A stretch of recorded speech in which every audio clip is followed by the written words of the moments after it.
SH Reflects on Artsakh. In this episode, we share our thoughts about the 44-day conflict in Artsakh. But it's also a beacon of hope for Armenians all across the world that one day we will all be able to return. Remember the beauty of this land and talk to Emile Ghessen. I'm Emile Ghessen, a documentary filmmaker from the United Kingdom. I'm Artsakh and you're watching SHTV. I'm Artsakh and you're watching SHTV. Last year was a very difficult time for the Armenian people as we witnessed the 44-day conflict in Artsakh. This episode is going to be dedicated to all that went on. Our first segment is going to explain what actually happened. On September the 27th, 2020, the Republic of Azerbaijan started an offensive towards the Republic of Artsakh. This marked the beginning of the Second Artsakh War. Both sides fought hard to guard their positions, but unfortunately the Republic of Azerbaijan pushed harder into the territories of the Republic of Artsakh. They managed to occupy various villages in the southern provinces of Artsakh and successfully captured the ancient city of Shushi. After the fighting that had escalated in the region, the Russian Federation, the Republic of Azerbaijan, and the Republic of Armenia signed a peace agreement to stop the war altogether.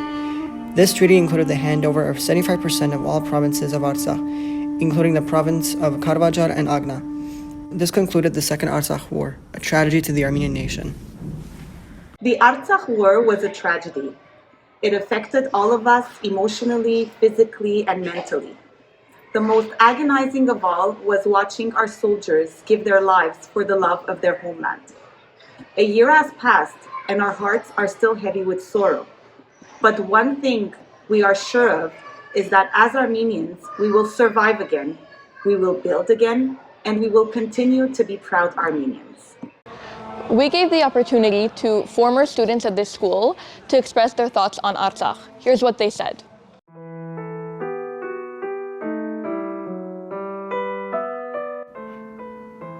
We have to remember that the people of Artsakh have lived upon that specific piece of land for hundreds and thousands of years. However, they had to burn down their houses because the enemy was inevitably going to come around and destroy everything in their path. Artsakh is our home and it's a sacred land, and I think it's really important as Armenians to talk about it because there's a lot of misinformations and we need to shape the narrative. Artsakh is a part of Armenia.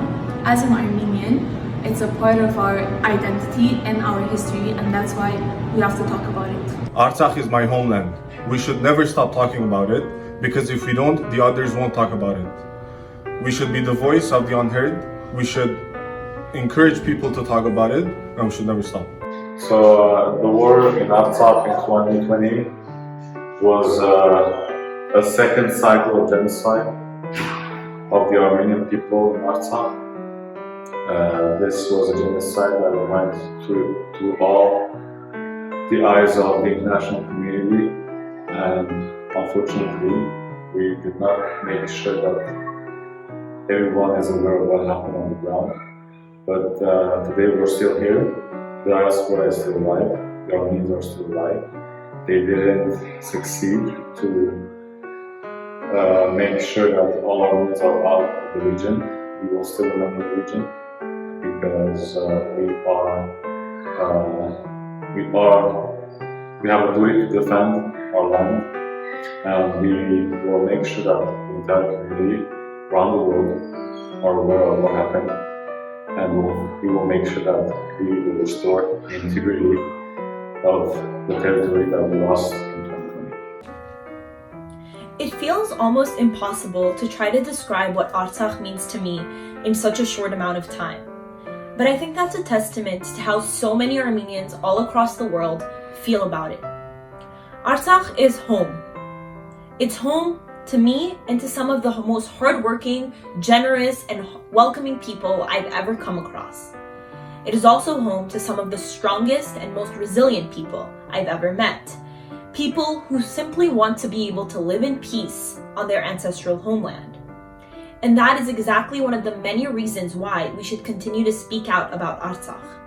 Because if we as Armenians don't speak up for our brothers and sisters in Artsakh, who will? And secondly, and most importantly, I think there's this misconception that Armenia is the one who should be able to guarantee Artsakh's security, that Armenia is the one who should take care of Artsakh, because Artsakh needs Armenia. And although that is true, the opposite is as well. Armenia needs Artsakh just as much, because Artsakh not only is a way to secure Armenia's borders, but it's also a beacon of hope for Armenians all across the world that one day we will all be able to return home. So the most recent conflict or flare-up of the conflict in Artsakh was extremely difficult to live through. I was very young when the first Artsakh Liberation War was going on. 10 years old when it was over, yeah. And we would get constant news on a weekly basis at most, right? Because just that's how technology was at the time. And we'd get sometimes good news, sometimes bad news. Overall, we were aware of what was going on. Even at my young age, we were told and we were aware. So I can only imagine how that changes in terms of younger people this time around, where you have access to all the information, videos, graphic content at a very young age, available online every hour of every day. So that was a big difference for me, combined with the disinformation of how, you want to understand that they would provide you with positive information for your own morale, for the morale of the diaspora, so that we keep helping out and we don't give up and so on. But at one point, when it was all over, that drop from the high of being optimistic about the war to the very low of losing almost everything was a difficult thing to live. Knowing a lot of people who went and who fought and who died was a extremely difficult reality to face. People that I've traveled with, people I've seen, talked to, had dinner with, and so on, that didn't make it back. It's very tough to accept. This next piece is going to be showcasing through images and videos the truly undescribable beauty of Artsakh.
Արդեն մեկ տարի անցած է պատերազմին, 44 օրվա պատերազմի խաղական ծանր հետևանքներ ցկեց։ Անոնցի ամենահիմնականը մեր հուսախաբությունն էր, որ ապրեցանք անշուշտ Արցախի մեծ ընդարձակ տարածքի կորստով։ Որպես ուսուցիչ անձնապես ես արդեն բավական ծանր իրավիճակի մեջ գտնալու ծանր տրամադրության մեջ էի, չափազանց անգրված հուսախաբ եւ տարօրինակ ստացում ունեի, որ ինչպես այս իրականությունը փոխանցեն աշակերտներս։ Մանավանդ որ մեկ օր առաջ մենք արդեն Շուշին ազատագրած էինք եւ հաղթած էինք ավելի դժբախտաբար հաջորդ օրը ուրիշ իրականություն ուներ եւ իմ աշակերտներս նույնքան տխուր եւ հուսախաբ էին, շատ ստացված էին, հաղթացած էին, մասնավորի հայզվորի կորստով։ Իրենց համար անընդունելի էր, որ այդքան մեծ թիվով երիտասարդներ մենք որսացուցինք եւ գծալի մսելու, որ for no reason մսելով իրենք արտահայտվեցան։ Ճիշտ է, որ անգլերենով խոսեցան, իրենց քրել տվի եւ երբ որ քրեցին այդ օրս ես ու բախտության պիտի չնայեմ ձեր հայերենի ձուլ հայերենին եթե պատահի, որովհետեւ այդ օր ես կուզեի լսել դարձալ իրենց զգացումները, որովհետեւ քրելով միակ ձևն է, որ իրենք արտահայտվին եւ քոնե ձևով իրականությունը թիմավորել։ Այսօր Դագավին այդ իրավիճակը շարունակվի, բայց մենք չենք հանձնված։ Արցախը զորավոր է, Արցախը գավրի, Արցախը կմնա Հայաստան, Արցախը կմնա հայկական, իսկ մեր աշակերտները վստահ են, որ այդ ձևով թերծված են եւ Դագավին հույս ունենք եւ պիտի բայկարի միջև ամբողջական Արցախը վերադառնա եւ ունենա ամբողջական Հայաստան։ Recently, filmmaker Emile Ghessen visited our school, and we had the opportunity to ask him 5 questions.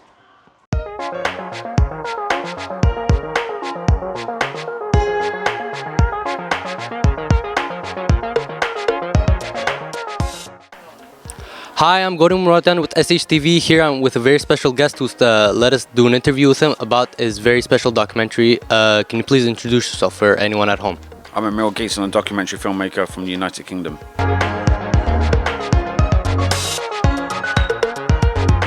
So, Emile, how did you first hear about Artsakh? So the war in Artsakh happened September the 27th when Azerbaijan launched an attack onto the region. So mainly from the news, I was at home watching the news and they would talk about a war between Armenia and Azerbaijan. So really that's when I first heard about it. And then for about a week, the media started dying down, they weren't reporting on it. So then I decided to travel to the region to find out firsthand what was going on.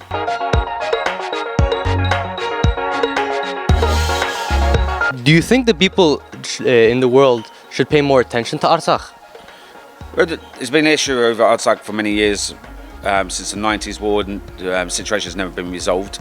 Of course people should pay attention, but there's a lot going on in the world. What happened in September last year was there was COVID, there was the US elections, so the world was busy and the media were busy, so no one was really talking about the war at the time. But of course there's important issues to talk about, especially areas where people don't have the right to self-determination like Artsakh, which is continuing now. Now you have thousands of Russian peacekeepers in the region.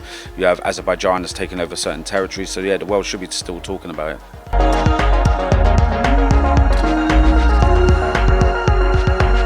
Did the war affect you in any way, and if yes, how so?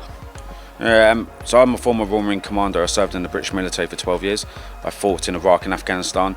When I left, this is my third feature documentary. I made the first one called Robin Hood Complex, the fight against the Islamic State, on men who went to Iraq and Syria to fight Islamic State with the Kurds. And then I done a documentary in Ukraine about people fighting in the war in Ukraine. So war, I've been to many wars over the years, so war doesn't affect me. What affected me in this conflict was when Artsakh was given, certain territories were given up to Azerbaijan, was spending time with the civilians who lost their homes, the ones who were burning their homes down, and that's what the 45-day documentary shows. It shows all these stories, and that's what was more emotional than actual soldiers fighting on the front line.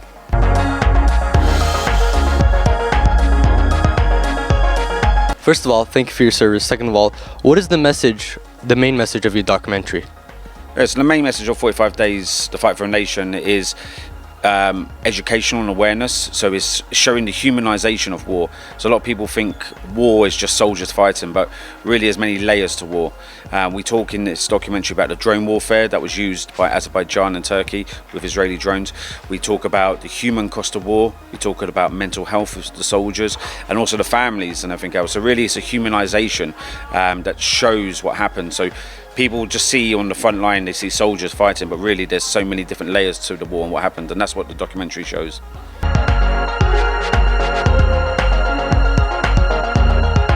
Okay, one last question. Did the war at all change your perspective about that you had on Azerbaijan and Turkey? Changed my opinion on them. The war with Azerbaijan and Turkey is also a regional war. I'm British, I'm not Armenian, so I stay objective. Yes, I was showing the documentary from an Armenian perspective, but I don't take sides on who's right and who's wrong. The 45 Days, The Fight for a Nation documentary is shown through the Armenian perspective, through the eyes of the Armenians. They tell their story. There's no political agenda in it, there's no political messaging in it, it's just real people telling real stories. That's wonderful. Anyway, that's all. Thank you for watching.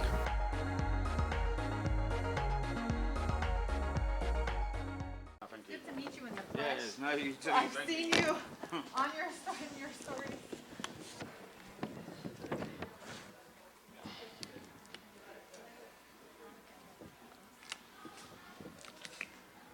I have an assistant. How wonderful. Oh, of course. Give me the microphone. Oh, it's a tough one. And you can put it next to your feet.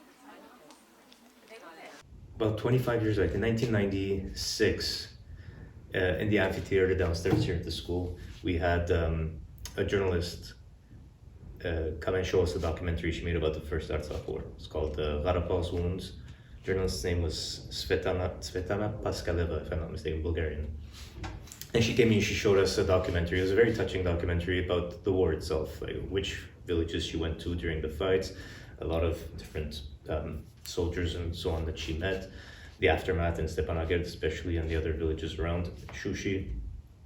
And at the end, though, the message was a message of victory. So I think it only hit me, the reality of this last war, or the last flare-up of the war, I should say, was when a couple of weeks ago we had Emile Ghessen come and show us his documentary about the most recent flare-up in the same venue, in the amphitheater downstairs, and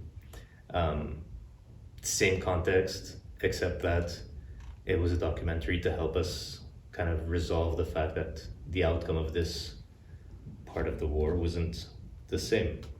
So that was kind of the moment a year after the end where it became extremely real for me, and it kind of affected my whole perception of my perception, my feeling about who we are. And it also hit me that you guys, your generation or the younger kids, never felt that sense of victory 30 years ago.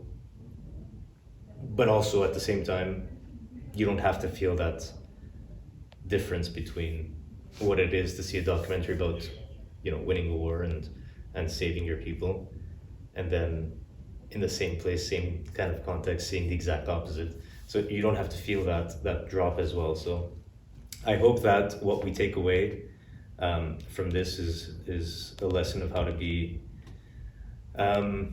united despite of politics, united despite of feelings when the country and the nation is threatened, and also not to give up once the outcome isn't what we would have liked, and to continue fighting for what's right. I think I want to end it there. It's now time we hear from current students as they express their thoughts on Artsakh.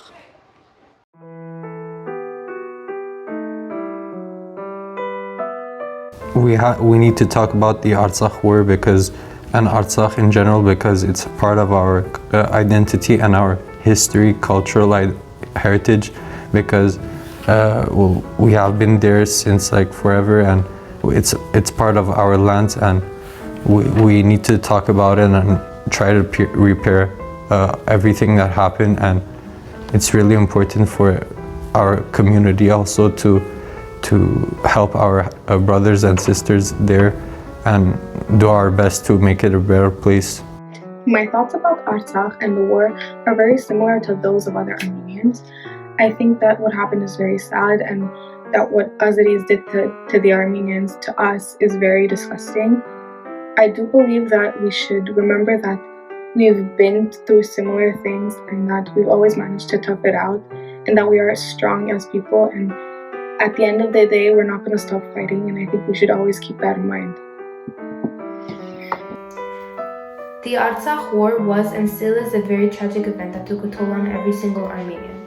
As it went on, we slowly realized that we were eventually going to lose a big part of our home, as well as our soldiers and family. I can say that we all felt a little guilty because we couldn't do much to help, but we tried our best by donating, raising awareness, and protesting as much as we could. By protesting, we were able to show that us Armenians are a strong and powerful army. Hi, my name is Kiona Dizimalo. Last year, not only we had to deal with COVID, but we were distraught with what was happening in Artsakh. Our mental health was put up to the test. At some points, we felt destroyed and hopeless. Even though this horrible event shocked us, it made us stronger as well. As you all know, Artsakh was and is still in a very bad situation. Last year, a lot of people were killed and we lost a lot of territory, which is very sad to hear. In fact, after all the hard times us Armenians have gone through, we are still being attacked. What happened last year in the Republic of Artsakh is something that shouldn't be looked away, meaning that it should be taken seriously. This war affected pretty much everything and everyone. Thousands upon thousands of Armenians were displaced from their homes. Thousands of soldiers perished because of it, and many of us diasporans are still affected by it. It hasn't gone away. When I heard about the ceasefire, my heart broke, because this wasn't what I expected. I expected that we would win. We would have a triumphant victory, but instead we were defeated.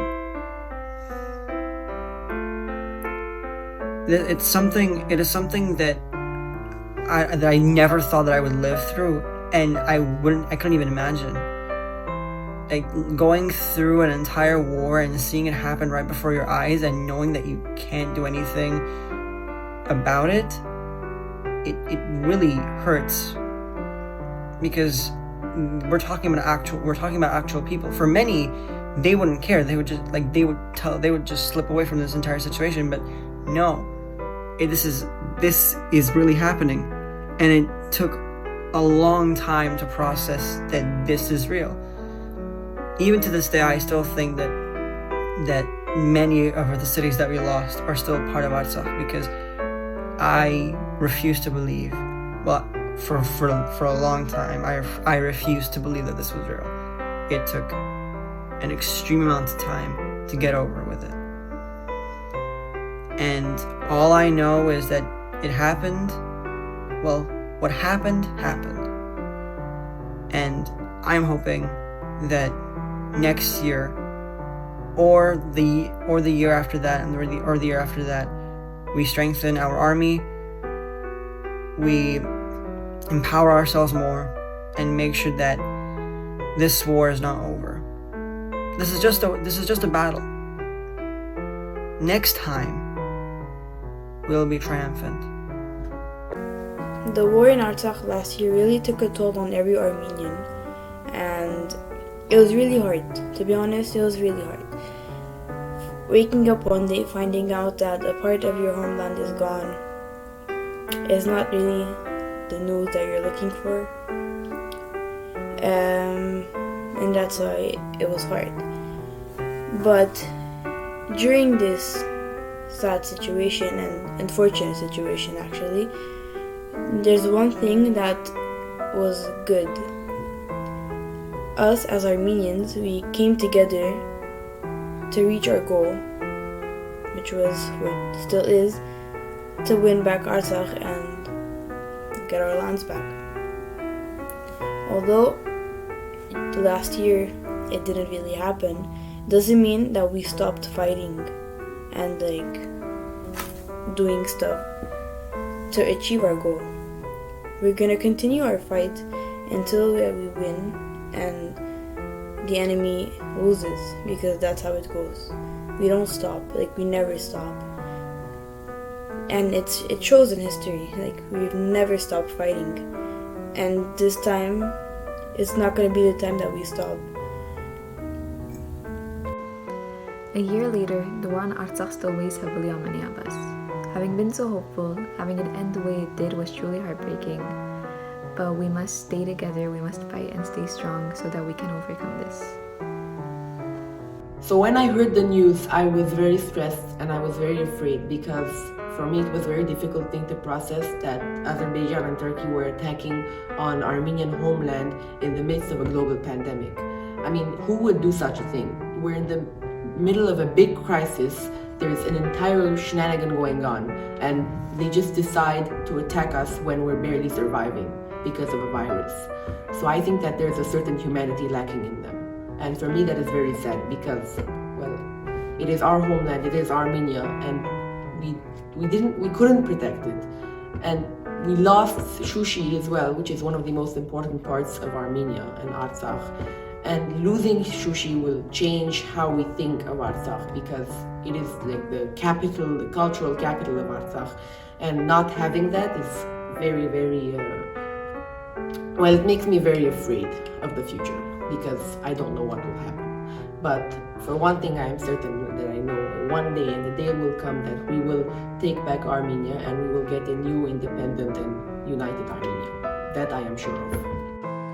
The 45-day war that took place last year in Artsakh definitely took a huge toll on me. I had always hoped that we would be able to save and protect our lands and what belonged to us. However, that's not how the war ended.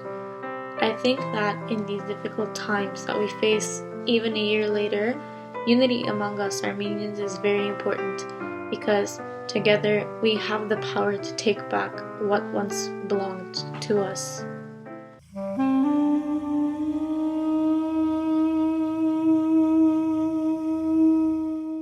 Արցախը շփախտապար մեկ տարի ավելի կգտնվի ծանր վիճակի մեջ։ Հետ պատերազմյան Արցախը գրեթե փոքր մնացորդն է այն ինչ որ ունեինք իբրև Արցախի հանրապետություն։ Ամեն գոմե բաշարված, թափանցված շտամիներով, բայց եւ ամենես մեկ տարի հետ կգարձեմ Արցախի այս մեծ ցնցումեն, մեծ աղետեն հետ մենք պետք է մեր բոլոր ուժերը հավաքենք, որովհետեւ հավատանք նորեն հաղթական Արցախին, վերագանքնվելիք Արցախին, որքան մեր ցավը մեծ լա, մեր գորուստները, մեր զավակները, մեր նահատակները թիվով շատ լան, բայց եւ ամենես պետք է մտահան չնենք, որ մեր լավագույն դղաները դվինք, պաշտպանելու Արցախը, բայց նաեւ այդ դղաները զոհվեցան Արցախի աբակային համար եւ Արցախի աբական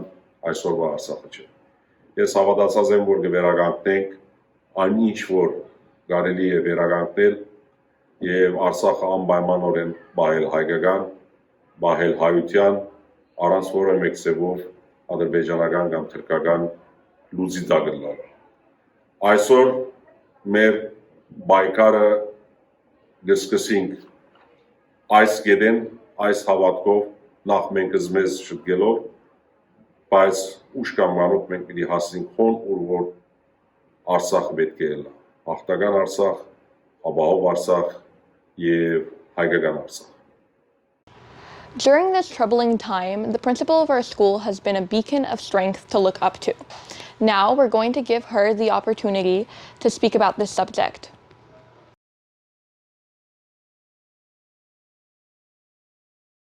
Դժվար է դակավին խոսիլ Արցախի մասին, գսկամ որ վերքը դակավին փած է, ինչպես որ գսեն ոնքերենով։ Գահավադամ փայց որ ասիկա միայն թաթարմն է եւ այսուհետեւ նոր բայկար մգսկսի, նոր թաշ մգսկսի, որպես թբրոցի դնորենուհի հաջող աշակերտներուն կհիշեցնեմ, իրենք պիտի ելան աբակա սերմունտը, որ այս հարցը կգնա հասցնել թեպի ավելի լավ հաղթանակ հայերու համար։ Կարևոր է որ մեր աշակերտները դարբեր ասպարեզներու մեջ երթան նետվին, զարգանան եւ շատ բարձր թիրքերու հասնին, որովհետեւ երբ դա զանգը հաջորդ պատերազմի ավելի լավ դեղավորված զանք, ավելի լավ միջոցներ կարենանք օգտագործել, որ հաղթանակը մերը լա։ So this Saturday and Sunday, we celebrate the annual Bazaar at the Armenian Community Center. It's an opportunity for us as Armenians to come together and raise money to support our community. Hi, my name is Lisa Yakubian, and I am a member of ARS Montreal Sauce chapter, and I will talk to you today regarding our annual Bazaar. So what is the Bazaar and why do you do it? The Bazaar is an annual event that takes place usually at the Armenian Community Center in the Markarian Gym.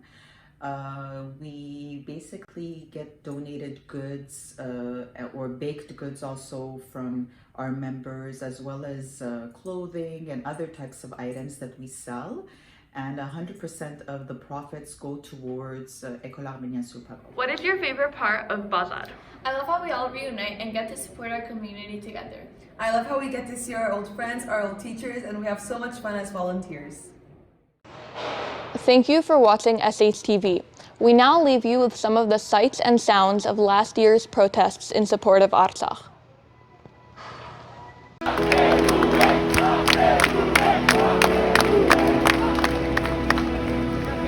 Այսօր հոսենք, իչարաջի շորանքներենովսի, ասելու մեր այսօրվա գարավարության, գապավեց են սեկցեկուն, պատկանները, խաղաղություն և այլն, նախ և առաջ, դադավարնեսեք Թուրքյան, ով գործ չունի, դադավարնեսեք Ադրբեջանի, նախահարցակ, հայատյաց, առանցխաղացները, դադավարնեսեք, հենա մենք գրսինք և սեզի բրև գարավարություն խոսինք, մենք այդադի մեր դղակը, ամբողջ ամես գոշտացած են իրենց սիրկերը։